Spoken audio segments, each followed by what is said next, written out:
राधे राधे दोस्तों, कैसे हैं आप। राधा रानी हमेशा आपको और आपके परिवार पर कृपा बरसाए रखें। आज हम आपको एक ऐसी दिव्य कथा सुनाने जा रहे हैं जिसे स्वयं हरि विष्णु ने माता लक्ष्मी को सुनाया था। यह कथा यह बताती है कि संसार में सबसे बड़ा दान कौन सा है और मनुष्य बुरे लोगों की पहचान कैसे कर सकता है। यह कथा बहुत ही गहरी और जीवन बदलने वाली है, इसलिए इसे शुरू से अंत तक अवश्य सुनना, क्योंकि आधा अधूरा ज्ञान कोई ज्ञान नहीं होता। और कमेंट एक में दिन क्षीर राधे सागर में राधे भगवान जरूर विष्णु और लिखना। माता लक्ष्मी विराजमान थी। माता लक्ष्मी गहरी विचार में थी। भगवान मुस्कुराए और बोले, हे देवी, मन में क्या जिज्ञासा है।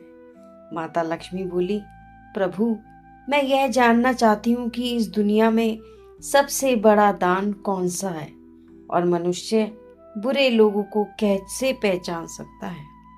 भगवान विष्णु ने कहा, देवी, आपके इस प्रश्न से मानव जाति के कल्याण के लिए अत्यंत महत्वपूर्ण है।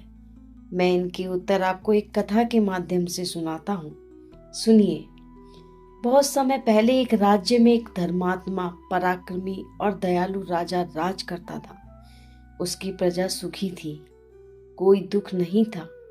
यहाँ तक कि शेर बकरी भी बिना किसी भय के एक नदी से पानी पीती थी।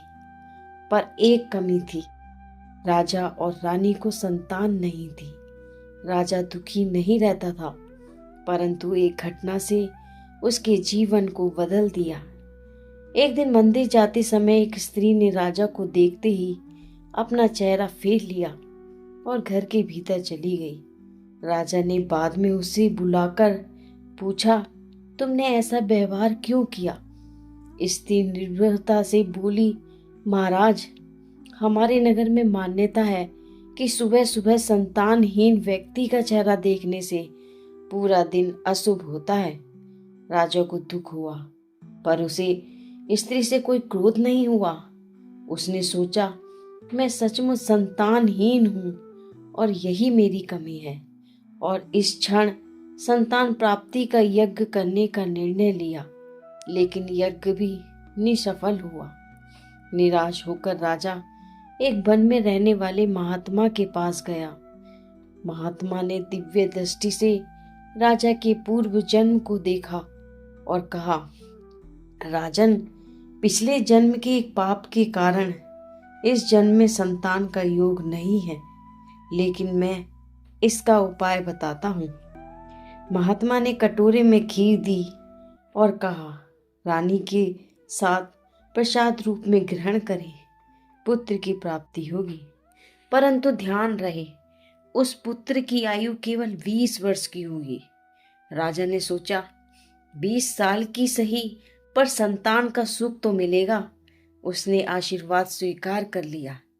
कुछ समय बाद पुत्र का जन्म हुआ। उसका नाम रखा गया शौर्यवीर। महल में उत्सव बना। साल बीतते गए, पर राजा भूल गया कि पुत्र की आयु केवल 20 वर्ष की है। शौर्यवीर बहुत बड़ा होकर वीरता, विनम्रता और भक्ति से भरपूर बन गया। उसका विवाह एक अत्यंत दयालु राजकुमारी से हुआ। वह प्रतिदिन नियम से भूखे को भोजन कराती थी, पक्षियों को दाना डालती थी और गरीबों की सहायता करती थी।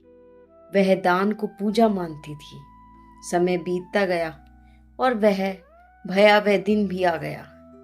जैसे ही शौर्यवीर की उम्र 20 वर्ष पूर्ण होने वाली थी, राजा और रानी रो रो कर भगवान शिव के मंदिर में प्रार्थना करने लगे।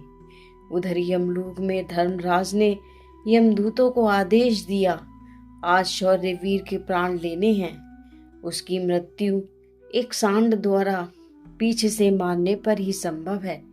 धर्मराज के आदेश से एक सांड राजमहल के बगीचे में पहुंच गया।